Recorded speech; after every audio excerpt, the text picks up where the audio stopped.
தேர்தல் வாக்குறுதியை நிறைவேற்றாத திமுக அரசை கண்டித்து 1000க்கும் அதிகமான பகுதி நேர ஆசிரியர்கள் டிபிஐ அலுவலகத்தை முற்றுகையிட்டு போராட்டம் நடத்தி வருகின்றனர்.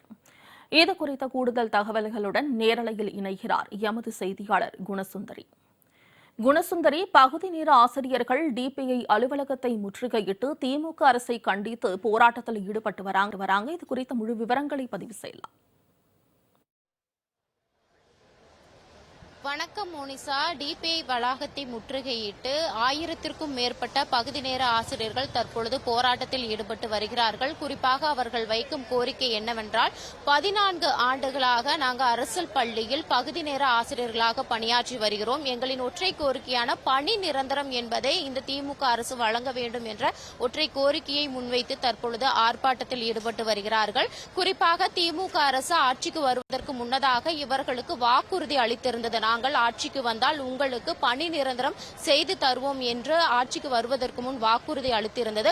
ஆனால் 5 ஆண்டுகள் தற்பொழுது முடிவடைய இருக்கும் இந்த சூழலிலும் இதுவரை அவர்களின் கோரிக்கையும் வாக்குறுதியும் நிறைவேற்றாததை கண்டித்து தற்பொழுது பகுதி நேர ஆசிரியர்கள் 1000த்திற்கும் மேற்பட்டவர்கள் டிபிஐ வளாகத்தை முற்றுகையிட்டு போராட்டத்தில் ஈடுபட்டு வருகிறார்கள். குறிப்பாக இவர்கள் அரசு பள்ளியில் உடற்கல்வி, ஓவியம், கட்டிடக்கலை உள்ளிட்ட துறைகளில் கடந்த 14 ஆண்டுகளாக பகுதி நேர ஆசிரியர்களாக பணியாற்றி வருகிறார்கள். இவர்களின் கோரிக்கைக்காக பல்வேறு முறை இவர்கள் தொடர்ந்து போராட்டத்தில் ஈடுபட்டு வருகிறார்கள். பல்வேறு முறை இவர்கள் போராட்டத்தில் ஈடுபட்டும் இதுவரை அவர்களின் கோரிக்கை என்பது இந்த திமுக அரசு செவிசாய்க்காமல் இருப்பதால் தொடர்ந்து தற்பொழுது போராட்டத்தை முன்னெடுத்திருக்கிறார்கள். குறிப்பாக தற்பொழுது சென்னை டிபிஐ வளாகத்தை முற்றுகையிட்டு 1000த்திற்கும் மேற்பட்ட பகுதி நேர ஆசிரியர்கள் அவர்களின் கோரிக்கையான பணி நிரந்தரம் வேண்டும் என்று அந்த ஒற்றை கோரிக்கையை முன்னெடுத்து தற்பொழுது ஆர்ப்பாட்டத்தில் ஈடுபட்டு வருகிறார்கள். தற்பொழுது ஆர்ப்பாட்டத்தில் ஈடுபட்டு வரும் ஆசிரியர்கள் நம்முடன் பேசுவதற்காக இணைந்திருக்கிறார்கள். அவர்களுடன் பேசலாம். மேடம் வணக்கம். இப்ப பாத்தீங்கன்னா நீங்க இன்னைக்கு போராட்டத்தில் ஈடுபட்டிருக்கீங்க. உங்களோட ஒரே கோரிக்கை பணி நிரந்தரம். இதற்கு முன்னதாகவும் இது போன்ற போராட்டங்கள் முன்னெடுத்திருக்கிறீங்க. இப்ப அதற்கு பலன் தராம தற்பொழுதும் போராட்டம் முன்னெடுத்திருக்கீங்க. இதுக்கு அரசு தரப்புல இருந்து உங்களுக்கு ஏதாவது பதில் சொல்லியிருக்காங்களா? இல்லங்கம்மா, இதுவரைக்கும் பதில் வரவில்லை. பேச்சுவார்த்தைக்குன்னு கூட்டி போயிட்டு படிப்படியா செய்யறோம் மட்டும்தான் சொன்னாங்க. தேர்தல் வாக்குறுதி 191 தமிழக அரசு கொடுத்ததை தான் நாங்கள் திரும்பவும் கேட்குறோம். ஏன்னா நாங்கள் 14 வருஷம் ஆச்சு. ராமர் வனவாசம் போன மாதிரி ஆயிடுச்சு. எங்களுக்கு வயசுகளும் குறைஞ்சிருச்சு. இருக்கக்கூடியவங்க 50, 54, 58 அப்படிதான் இருக்காங்க. ஒரு 5000 ஆசிரியர்கள் உயிரிழந்துட்டாங்க. கடன் சுமையின் காரணமாக இந்த சம்பளம் இல்லாமல் கொடுத்துட்டாங்க. இந்த தமிழக அரசு எங்களுக்கு பொங்கல் பரிசாக 181 கொடுங்க, இல்ல எங்களுக்கு 12,000 குடும்பத்துக்கு விச பாட்டில் கொடுங்க. நாங்க இந்த இடத்த விட்டு நகர மாட்டோம். 181 கொடுத்தா மட்டும்தான் நாங்க நகருவோம். எங்க 12,000 குடும்பமும் செத்து ஸ்லோ பாய்சன் மாதிரி செத்துக்கிட்டு இருக்கு. அதுக்காக நீங்க ஏதாவது கருணை புரியுங்கள். நாங்களும் செய்வாங்கன்னு பார்த்தோம். அது இல்லாம இந்த ஆட்சிக்கு வந்தா இவங்களுக்கு சிஎம் ஐயா ஜெயிச்சுட்டா எங்களுக்கு கிடைக்கும் அப்படின்னு நாங்க எலெக்ஷன் நெட்ல போய் சிபாரிசு பண்ணோம். ஆனா எங்களுக்கு நாங்க ஜெயிக்க வச்சும் கிடைச்சி எங்களுக்கு இதுவரைக்கும் எந்த பலனும் இல்ல. படிப்படியாக ஒரு 2500 டிரான்ஸ்பர் அதுவே ஐயா சொல்லிட்டு இருக்காரு கல்வி. ஆனா ஒரு 12,500 வந்து சிஎம் ஐயாவோட பாக்கெட் மணி தான். அதை எப்படி நாங்க ஃபேமிலி குடும்பம் நடத்த முடியும்? நீங்க யோசிச்சு பாருங்க ஐயா.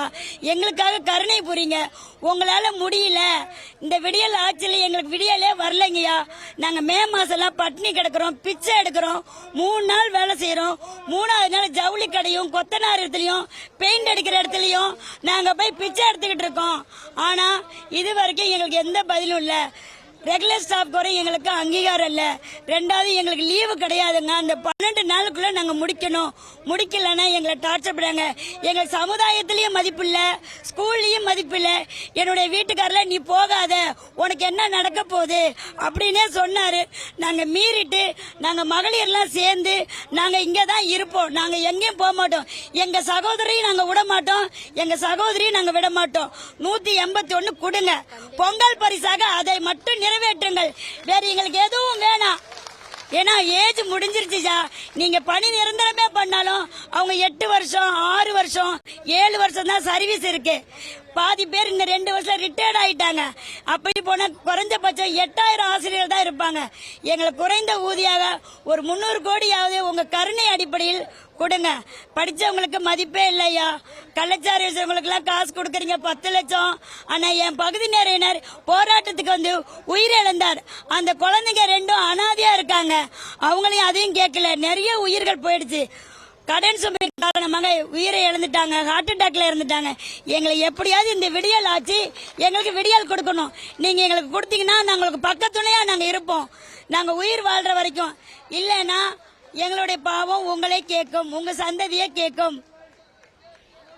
இப்ப பாத்தீங்கன்னா உங்களோட போராட்டம் இப்ப இன்னைக்குதான் முன்னெடுத்திருக்கீங்க. மீண்டும் இந்த போராட்டம் எத்தனை நாளைக்கு தொடரும்? நீங்க அரசிடம் கேட்பது என்ன? நாங்கள் அரசிடம் கேட்பது ஒரே ஒரு கோரிக்கை. 181 விதியை மட்டும் நீங்க நிறைவேற்றுங்க ஐயா. நீங்க தான் சொன்னீங்க இந்த ஸ்டாலின் வந்து அந்த ஸ்டாலின் பிரச்சனை தீரும். நீங்க தான் அத்தனை பேருக்கு முன்னாடி சொன்னீங்க. அந்த வாக்கை நாங்க முழுமையா நம்பினோம். ஆனா இதுவரைக்கும் எங்களுக்கு எந்த பதிலும் இல்ல. கண்டிப்பா நீங்க இந்த செய்தியை நாங்க நீங்க பாப்பீங்க நாங்க நம்புறோம். இத்தனை பேர்த்துடைய ஒரு வேண்டுதலை நீங்க கண்டிப்பா கேட்டு இதை செய்வீங்க நான் நம்புறோம். கண்டிப்பா நீங்க செஞ்சீங்கன்னா தான் எங்களுக்கு வந்து விடியல். இல்லைன்னா எங்களுக்கு விடியலே கிடையாதுங்க ஐயா. எங்க வாழ்க்கையில எல்லாம் சூரியன் மறைஞ்சிருச்சுன்னு நாங்க நினைச்சிட்டோங்க ஐயா. இத மனசு வேதனையோட நாங்க சொல்றோங்க ஐயா. இத்தனை குடும்பங்களுடைய கண்ணீர்கள், அவங்களோட குடும்பம், அவங்க குழந்தை எல்லாமே உங்களோட ஒரு வார்த்தையில நாங்க நம்பிங்க வந்திருக்கிறோங்க ஐயா. நீங்க செய்வீங்கன்னு நாங்க நம்புறோம். நன்றி. குறிப்பாக இவர்கள் 12 ஆண்டு காலமாக தொடர்ந்து இதே போன்று பகுதி நேர ஆசிரியர்களாக பணியாற்றி வரும் சூழலில் திமுக அரசு வாக்குறுதி கொடுத்திருந்தது. நாங்கள் ஆட்சிக்கு வந்தால் கண்டிப்பாக உங்களை பணி நிரந்தரம் செய்வோம் என்று வாக்குறுதி கொடுத்திருந்தது.